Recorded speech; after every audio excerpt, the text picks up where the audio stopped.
오늘 우리에게 주신 말씀은 계시록 22장 1절로 9절입니다. 신약 성경 421쪽이 되겠습니다.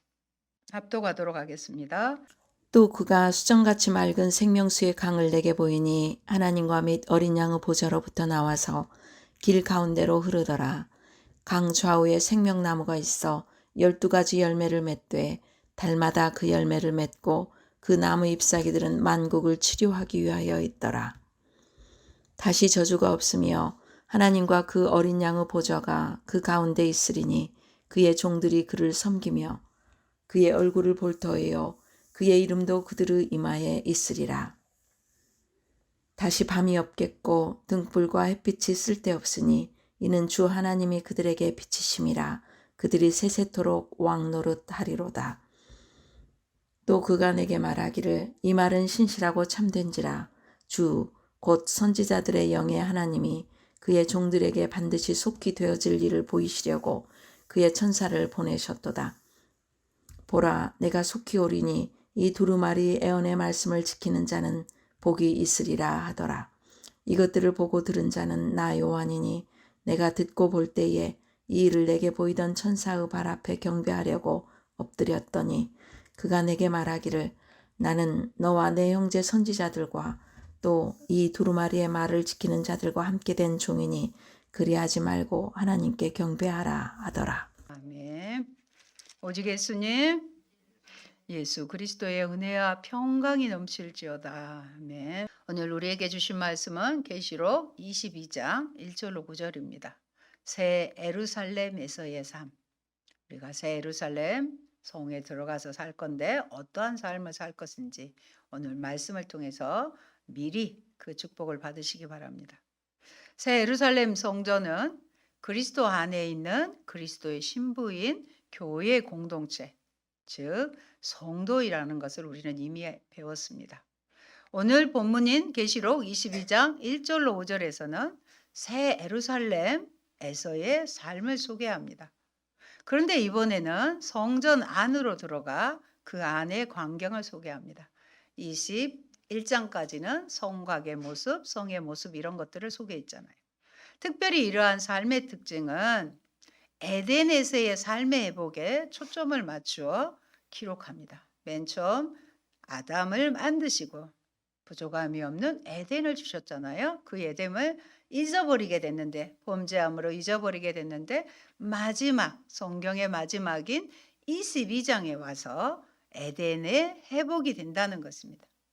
먼저는 새 예루살렘 가운데 지나는 생명수의 강에 대해 소개합니다. 생명수의 강은 단순히 생명수라는 말이 아니라 강입니다. 그렇기 때문에 규모에 있어서 더욱 강화되는 것을 알 수 있습니다.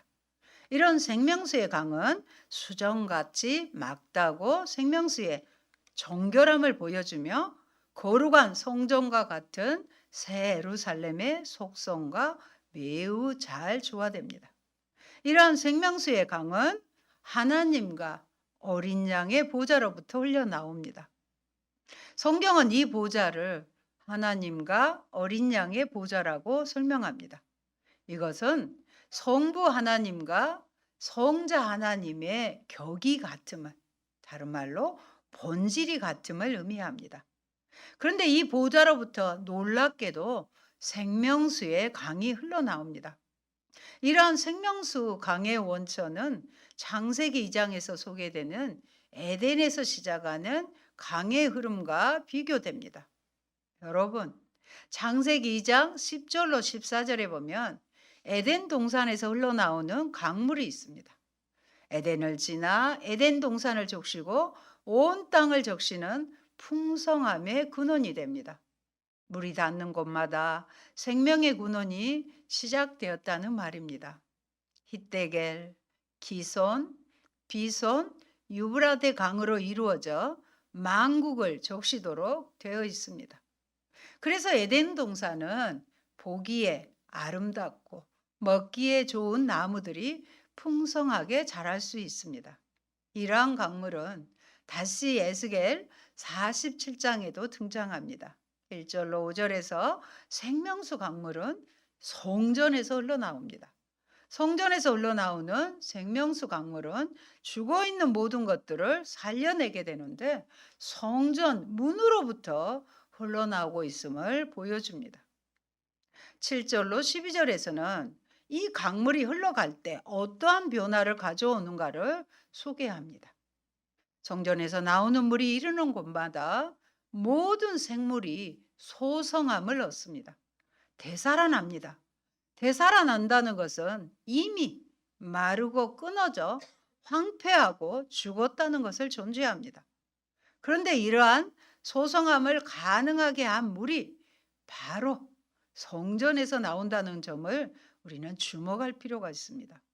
이것은 에덴 동산 꼭대기에서 흘러나오는 네 갈래의 강물이 에덴 동산의 모든 식물을 촉촉하게 적심으로 그 생명의 싱싱함을 유지할 수 있도록 한 것과 비슷한 패턴을 가집니다. 이렇게 소성된 여러 정황들은 에덴 동산의 모습들을 연상하게 됩니다.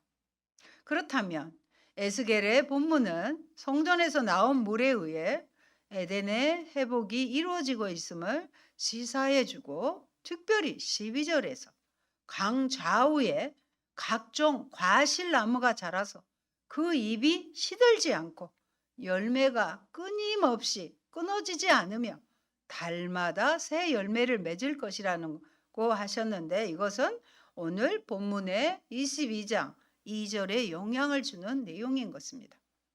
이러한 물의 역할에 있어서 신약적인 성취는 뭐냐면요. 바로 요한복음 7장 37절로 39절에서 성령의 사역과 관련하여 이루어지는 것으로 기록하고 있습니다. 말씀을 한번 살펴봅니다. 요한복음 7장 37절로 39절입니다. 명절 끝날 곧 큰 날에 예수께서 서서 외쳐 이르시되 누구든지 목마르거든 내게로 와서 마시라. 나를 믿는 자는 성경의 이름과 같이 그 배에서 생수의 강이 흘러나오리라 하시니 이는 그를 믿는 자들이 받을 성령을 가리켜 말씀하신 것이라. 아멘.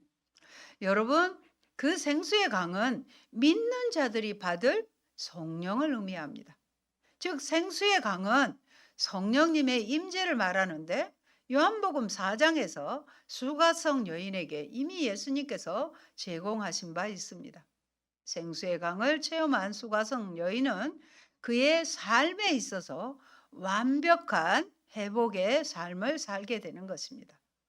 이러한 생명수의 강에 의해 에덴의 회복이 이루어지고 있다는 것입니다. 이러한 성령을 통한 회복과 생명의 충만함은 종말에 교회 공동체에게 완벽하게 이루어질 것입니다. 2절은 바로 하나님과 어린 양의 보좌로부터 흘러나오는 생명수 강의 좌우의 모습을 소개하고 있습니다. 강 좌우에 있는 생명나무를 12개의 나무로 숫자를 한정하여 달마다 열매를 맺는다는 것을 강조하여 열매 맺음의 지속성과 규칙성을 드러내는 것입니다. 계속 달마다 새로 맺게 되는 것이죠. 더 나아가 그 과일나무를 생명나무라고 하여 에덴의 정황을 확실하게 드러내줍니다. 그 회복의 대상은 만국뿐만이 아니라 회복의 우주적인 성격을 강조합니다.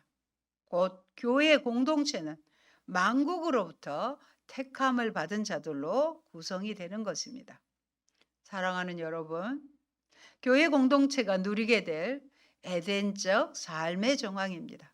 이걸 우리 잘 미리 당겨서 여러분이 누리시기 바랍니다. 다시 저주가 없습니다. 성령의 기름 부음을 받은 사람은 다시 저주가 없습니다. 여기서 저주는 쫓아낸다, 추방한다는 뜻으로 에덴에서 범죄한 아담과 하에게 내려진 심판의 저주로 이해할 수 있습니다. 하나님이 관계를 끊어버린 것입니다. 이것을 성경에서는 정확하게 하나님으로부터 끊어진 관계를 죄라고 말합니다. 인류의 근본적인 죄는 하나님과의 관계 단절이었습니다. 이로 말미암아 인류에게 사망과 고통과 분노와 전쟁과 환란이 찾아왔습니다. 그러나 새 예루살렘 공동체에게는 생명나무와 같이 생명의 충만함을 체험할 뿐 더 이상의 저주가 그들에게 내려지지 않을 것임을 천명합니다. 그분이 알파와 오메가가 되시는데 이 말씀은 이 말을 통해서 우리가 확실히 붙잡은 진리는 하나님은 한 번 시작하신 일을 끝까지 완성하시고야 만다는 사실입니다. 이것은 전능하시면서도 나를 가장 사랑하시는 아버지의 약속하신 말씀입니다. 우리에게는 다시는 저주가 없습니다. 아멘. 다시 에덴의 완벽한 회복을 의미하며 곧 예루살렘이 멸망하는 일이 없이 안전하게 거하게 될 것입니다. 새 예루살렘 공동체는 다시는 외부의 적들에 의해 멸망당하는 일이 없이 안전하게 새 창조 안에 거할 수 있게 됩니다. 더 나아가서 하나님과 어린 양의 통치와 그 통치에 순응하는 하나님의 백성들의 모습을 보여줍니다. 하나님과 어린 양의 보좌가 새 예루살렘 가운데 있다는 것을 말합니다. 보좌는 하나이지만 주인은 하나님과 어린 양 예수님이십니다. 하나님과 어린 양 예수님께서 동등하게 만물을 통치하시는 분이심을 시사해 줍니다. 또 하나님의 종들이 하나님을 섬기는 것으로 소개됩니다. 여기에서 섬기다는 봉사하다, 예배하다라는 두 가지 의미를 가집니다. 정확한 원래의 의미는 따라합시다. 그분을 예배하도록 되어 있다. 그분을 예배하도록 되어 있는 것이 섬기다, 서비스라는 의미입니다. 인류가 마지막으로 돌아올 이상적인 그림이 뭐이냐? 창조주와 아버지를 그리고 어린 양을 경배하고 예배하는 자리로 나아가는 것입니다. 하나님의 택한 모든 백성들이 하나님 아버지와 어린 양을 경배하고 예배하는 자리로 다 나오는 것이 마지막 그림이 되는 것입니다. 따라서 우리가 매주 정한 시간에 하나님 아버지 앞에 하나님의 권속, 하나님의 가족으로 함께 나와 서로의 신앙을 확인하고 고백하며 그분을 경배하는 예배는 우리가 온 것이 아니라 우리가 교회를 온 것이 아니라 하나님이 우리를 찾아오신 것입니다. 하나님은 예배하는 자를 찾으신다고 말씀하셨습니다. 하나님께서 우리를 경배의 자리로, 예배의 자리로 불러주셔서 우리가 예배에 나오는 것입니다. 그런데 그분이 부르시는 이유가 다음에 나와 있습니다. 하나님과 어린 양의 보좌 앞에서 섬기는 그들이 왜 부르셨냐? 하나님의 얼굴을 보게 되는 것입니다. 하나님의 얼굴을 보게 되는 거예요. 하나님은 우리의 얼굴을 또한 보기 원하십니다. 이것이 아버지 하나님의 기쁨입니다. 그래서 우리를 바로 예배하는 자로 때마다 찾아오시는 것입니다. 또 찾으시는 것입니다. 특별한 종말적 축복으로 하나님의 얼굴을 보는 것은 네 단계를 통해서 살펴볼 수 있습니다. 첫 번째 단계는요. 에덴에서 아담과 하와는 하나님의 얼굴을 볼 수 있었습니다. 그들은 에덴 동산을 거니시는 하나님과 대면하여 대화를 나눌 수 있었던 것이었습니다. 두 번째 단계로 하나님의 얼굴을 인간으로부터 감추어버린 암흑의 시기와도 같다고 할 수 있습니다. 세 번째 단계는 하나님은 예수님을 통해 자신의 얼굴을 인간들에게 나타내십니다. 성육신하신 예수님께서 하나님의 얼굴을 나타내 보이신 것으로 기록합니다. 하나님의 영광으로 오셨기 때문에 하나님의 얼굴을 예수님에게서 나타내 보이신 것입니다. 나머지 마지막 네 번째 단계는 하나님의 종들이 저와 여러분이 하나님의 얼굴을 보게 될 것입니다. 이러한 사실은 결국 에덴의 회복으로 이해되기에 충분합니다. 에덴에서 아무런 장애 없이 하나님과의 막힘없는 교제가 이루어지게 될 것입니다. 하나님의 이름이 그의 종들의 이마에 있게 될 것을 말하고 있습니다. 그들이 하나님의 소유로 하나님과 긴밀한 교제의 관계를 가지고 있음을 확증하는 표현입니다. 출애굽기 28장 36절로 38절의 배경에는 하나님의 종들의 이마에 새겨진 하나님의 이름은 그들이 바로 제사장적 직분을 감당하고 있음을 시사해 주는 것입니다. 제사장은 뭐예요? 하나님께 제사 드리는 예배하는 자의 직분을 감당해야 한다는 것입니다. 5절에 본문의 5절에서 다시는 밤이었고 등불과 해의 비침이 필요 없다고 말합니다. 하나님께서 빛을 비추신다는 것은 하나님 빛이세요. 그래서 하나님의 영광으로 빛나는 임재를 시각적으로 표현한다고 할 수 있습니다. 타락한 이후에 이스라엘 백성들은 바로 이러한 하나님의 빛을 그들에게 비추어 주시기를 간절히 소망하였습니다. 그런데 여기에서 이러한 소망이 온전히 이루어지는 모습을 발견할 수 있습니다. 사랑하는 여러분, 우리는 또 새 예루살렘에서 세세토록 왕 노릇할 것입니다. 왕 노릇이란 통치하다는 의미입니다. 에덴 동산에서 아담과 하와에게 주어진 만물을 통치하도록 위임받았던 궁극적 가치의 회복으로 새 창조, 곧 새롭게 된 만물에 대한 통치 사역을 의미합니다. 따라서 오늘 본문의 22장 1절로 5절은 새 창조의 주인공인 교회 공동체가 에덴 동산에서 첫 창조의 목적에 대한 완전한 회복의 경험을 보여주는 것입니다. 이러한 왕 노릇은 죽임 당하신 어린 양으로 말미암아 각 족속과 방언과 백성과 나라 가운데서 구속함을 받은 자들에게 이 땅에서 누리도록 주어진 특권입니다. 우리가 마지막 순간에 왕 노릇합니다.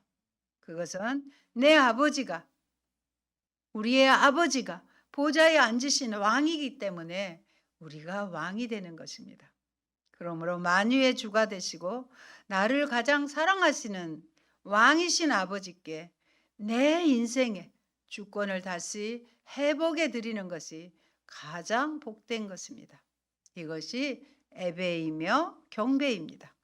그리고 예배 시간마다 이러한 사실을 확인하는 것입니다.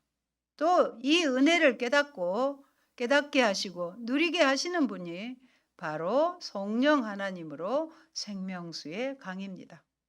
오늘 또 이 생명수의 강인 성령의 은혜가 흘러가 우리들의 이성과 지성, 직장과 일터와 삶의 현장에 장일하여 건널 수 없는 강처럼 넘쳐야 합니다. 여러분, 다음으로 요한계시록에 언급된 축복의 선언을 살펴보도록 하겠습니다. 7절에 나와 있잖아요. 그래서 요한계시록에 언급된 축복의 선언은 계시록 1장 3절을 필두로 7차례 언급되는 7가지 축복의 선언이에요. 7중 축복입니다. 이 복을 알고 누려야 되겠잖아요. 그래서 첫 번째 복, 7가지 복을 말씀할 때 여러분도 모니터에 띄워드릴 것입니다. 그래서 오늘 말씀의 양이 많아요. 여러분의 입술로 나는 이 복을 이미 받아 누렸고 또 받아 누릴 것이라는 믿음의 고백으로 선포하시기 바랍니다. 첫 번째 복입니다. 1장 3절입니다. 이 예언의 말씀을 읽는 자와 듣는 자와 그 가운데 기록한 것을 지키는 자는 복이 있나니 때가 가까움이라. 아멘. 요한계시록은 미래의 책이 아니라고 그랬어요. 현재와 과거 그리고 미래만을 위한 책이 아니죠. 미래가 서로 유기적으로 연결된 하나님의 구속 사역을 기록하는 책입니다. 하나님께서 어떻게 만드시고 마지막 구속을 완성하신가 하는 것을 기록하는 책입니다. 이러한 의미에서 예언의 말씀을 읽고 또 듣고, 그때는 성경이 귀했잖아요. 누군가 읽어주는 자가 있으면 듣는 자는 다수였습니다. 경성하여 그 말씀을 지키는 삶이 요구됩니다. 진리로 인한 삶의 변화, 진리를 우리가 들었으면 삶의 변화를 목적하고 있음을 알 수 있습니다. 두 번째 축복은 14장 13절입니다. 또 내가 들으니 하늘에서 음성이 나서 이르되 찾지 마시고요. 같이 보세요. 기록하라. 자, 지금 이후로 주 안에서 죽는 자들은 복이 있도다 하시매 성령이 이르시되 그러하다 그들이 수고를 그치고 쉬리니 이는 그들의 행한 일이 따름이라 하시더라. 아멘. 요한은 종말에 요구되는 신앙이 바로 순교의 자세로 오늘 오전에 보았던 나봇의 그 신앙처럼 인내하는 것이라는 점을 밝혔습니다. 축복의 대상으로 선포되는 자들은 다름 아니라 어떤 자가 복받은 자냐? 주 안에서 죽는 자들입니다. 죽는은 현재 분사입니다. 그래서 주 안에서 더불어 예수 그리스도 안에서 그에 대한 믿음을 지키기에 현재도 죽어가고 있는 순교자들의 모습을 연상케 합니다. 하나님의 최후의 심판이 임박한 시점에 큰 고난을 받고 주 안에서 죽은 자들이 특별히 복됨을 밝히고 있는 것입니다. 즉 순교를 각오하고 종말에 임할 환난과 핍박을 인내하는 자, 곧 하나님의 계명과 하나님의 명령과 예수 그리스도에 대한 신실한 믿음을 끝까지 지키는 자는 결국 수고를 그치고 쉬게 됩니다. 하나님께서 그들의 그 수고로부터 분리시켜서 영원한 안식을 주실 것입니다. 그들의 행한 일이 무엇일까요? 핍박과 환난 가운데서도 하나님의 계명과 예수 그리스도에 대한 신실한 믿음을 가진 행위를 지칭합니다. 그러한 행위 가운데에는 이미 살펴본 것처럼 짐승과 그의 우상에게 경배하라는 명령에 불복하는 것과 생존을 담보로 이마이나 손에 짐승의 표를 받으라고 강압하는 요구를 거절하는 것이 포함됩니다. 그러므로 이 행위는 결국 순교까지도 각오한 행위입니다. 이러한 행위는 어린 양이 어디로 인도하든지 불문하고 그 뒤를 따라가는 데서 비롯됩니다. 세 번째 복입니다. 16장 15절입니다. 보라, 내가 도둑같이 오리니 누구든지 깨어 자기 옷을 지켜 벌거벗고 다니지 아니하며 자기의 부끄러움을 보이지 아니하는 자는 복이 있도다. 아멘.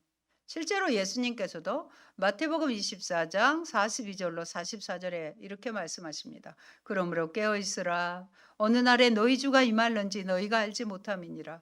너희도 아는 바니 만일 집주인이 도둑이 어느 시각에 올 줄을 알았다면 깨어 있어 그 집을 뚫지 못하게 하였으리라. 이러므로 너희도 준비하고 있으라. 생각하지 않은 때에 인자가 오리라고 예수님이 직접 말씀하셨습니다. 그러므로 내가 도적같이 오리니라는 언급 속에는 재림의 임박성과 긴박성이 동시에 함축되어 있는 것입니다. 복이 있도다. 이런 자는 복이 있도다는 예수 그리스도의 심판의 시기에 끝까지 충성한 자들에게 임하게 될 하나님의 축복을 의미합니다. 네 번째 복입니다. 19장 9절입니다. 천사가 내게 말하기를 기록하라. 어린 양의 혼인잔치에 청함을 받은 자들은 복이 있도다 하고 또 내게 말하되 이것은 하나님의 참되신 말씀이라 하기로 하매. 어린 양의 혼인잔치에 청함을 입은 자들은 복이 있도다라고 선언합니다. 어린 양의 혼인잔치에 참여할 수 있는 자들은 하나님께서 부르신 자들일 뿐 결코 자신의 의지나 노력으로 참여할 수 있는 것이 아니라고 말씀드렸습니다. 즉 빛나고 깨끗한 세마포 곧 성도들의 의는 바로 뭐이냐? 어린 양이 그의 아내에게 입도록 허락하는 것뿐입니다. 아내 스스로가 입는 것은 아니라는 것을 다시 한번 말씀을 드립니다. 다섯 번째 복 20장 6절입니다. 이 첫째 부활에 참여하는 자들은 복이 있고 거룩하도다. 둘째 사망이 그들을 다스리는 권세가 없고 도리어 그들이 하나님과 그리스도의 제사장이 되어 1000년 동안 그리스도와 더불어 왕노릇하리라. 아멘. 예수 그리스도의 대속 사역으로 말미암아 하늘에 거하는 자는 거듭난 이들입니다. 거듭난 이들은 복이 있습니다. 이들은 복이 있는 자들일 뿐 아니라 거룩한 자들입니다. 거룩한이란 무엇이냐? 세상과는 분리가 되고 구별되고 하나님과는 하나가 되는, 즉 살아서 하늘에 거하는 자입니다. 이 땅에 살지만 하늘에, 우리의 시민권은 하늘에 있습니다. 영원히 하나님께 기속된 거룩한 존재인 것입니다. 그들에게는 예수 그리스도의 보혈의 공로로 말미암아 첫째 부활에 참여한 거룩한 이들이 누리는 세 가지 복이 또 언급됩니다. 첫째, 둘째 사망이 그들을 다스리는 권세가 없습니다. 두 번째는 그들이 하나님과 그리스도의 제사장이 되는 것입니다. 셋째는 1000년 동안 그리스도로 더불어 왕노릇하는 것입니다. 둘째 사망은 육체적 죽음 이후에 주어지는 최후 심판입니다. 하나님의 영원한 형벌로 불못으로 형상화됩니다. 곧 불못은 생명책에 기록되지 못한 죄가 던져지는 곳입니다. 그러므로 살아서 하늘에 거하는 하나님의 백성된 자들은 더 이상 하나님의 심판이 없습니다. 도리어 하나님과 그리스도의 제사장이 되어 1000년 동안 그리스도와 더불어 그리스도와 함께 왕노릇하리라고 합니다. 이것은 예수의 증거와 하나님의 말씀을 인하여 죽어갔던 역사의 많은 순교자들에게도 주어진 복이며, 그들같이 죽으면 죽으리라 일사각오의 자세로 동일하게 예수의 증거와 하나님의 말씀을 선포하는 오늘의 교회에게도 이미 주어진 복인 동시에 미래에도 계속 주어질 복이기도 한 것입니다.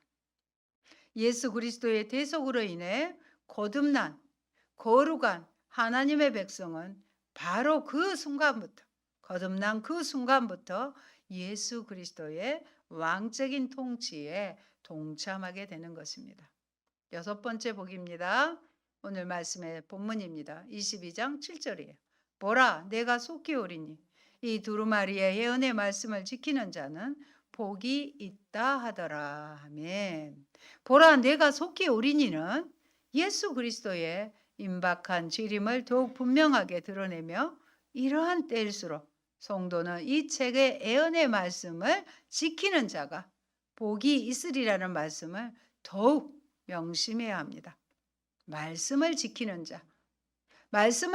자는 지금도 여전히 계속해서 지키고 있는 사람이라는 현재 분사형을, 뭐뭐하는 현재 분사형을 사용하였습니다. 임박한 예수 그리스도의 재림은 그의 백성들로 하여금 성도라는 신분에 걸맞는 도덕적이고 윤리적인 삶을 살도록 자극하는 것입니다. 마지막 일곱 번째 복입니다. 22장 14절입니다. 자기 두루마기를 빠는 자들은 복이 있으리니 이는 그들이 생명나무에 나아가며 문들을 통하여 성에 들어갈 권세를 받으려 함이로다. 아멘. 요한계시록에 등장하는 7차례 축복 선언 가운데 마지막 최종적인 선언입니다. 여기서 두루마기를 빠는 자들은 흰옷을 입은 무리요 곧 모든 하나님의 백성입니다. 어린 양의 보혈에 그 옷을 계속적으로 빨아야 하는 것입니다.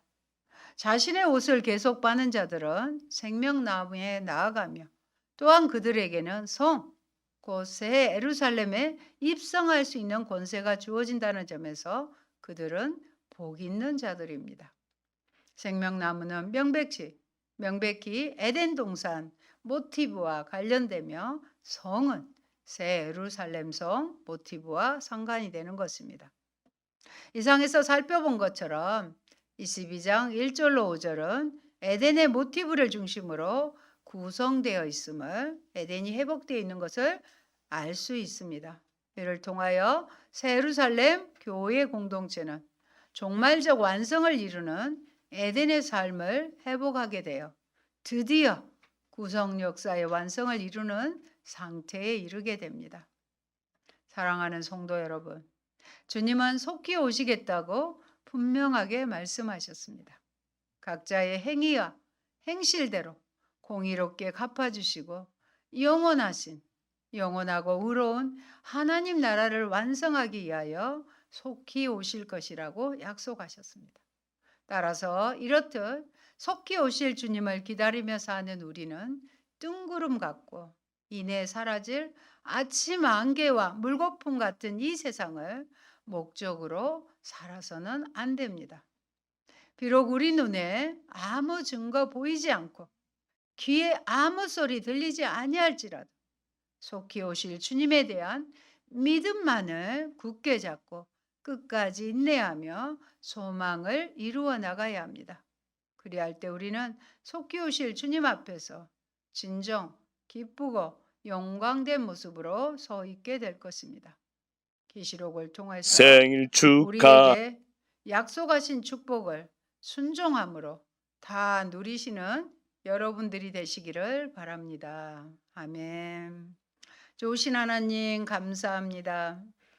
우리에게 에덴을 창조해 주시고 부족함이 없도록 하나님과 교제하며 사는 삶을 주셨는데 아담의 범죄함으로 아버지 낙원에서 쫓겨 하나님과의 관계가 단절이 되고 암흑의 시대를 살다가 아버지 예수 그리스도로 말미암아 하나님의 영광과 하나님의 얼굴을 보여주시고 다시금 새 예루살렘에 우리들을 예수로 말미암아 아버지 하나님 들어가게 하시고 그 땅 가운데 에덴의 회복이 되는 그런 삶을 우리에게 허락해 주시니 감사합니다. 다시 저주가 없고 생명수의 강물을 이루어 영원한 생명과 소송되는 은혜를 주시고 아버지 세세토록 왕노릇하는 귀한 복을 주신 주님, 그 성에 우리를 들어가게 하나님께서 인도해 주셨음을 감사합니다.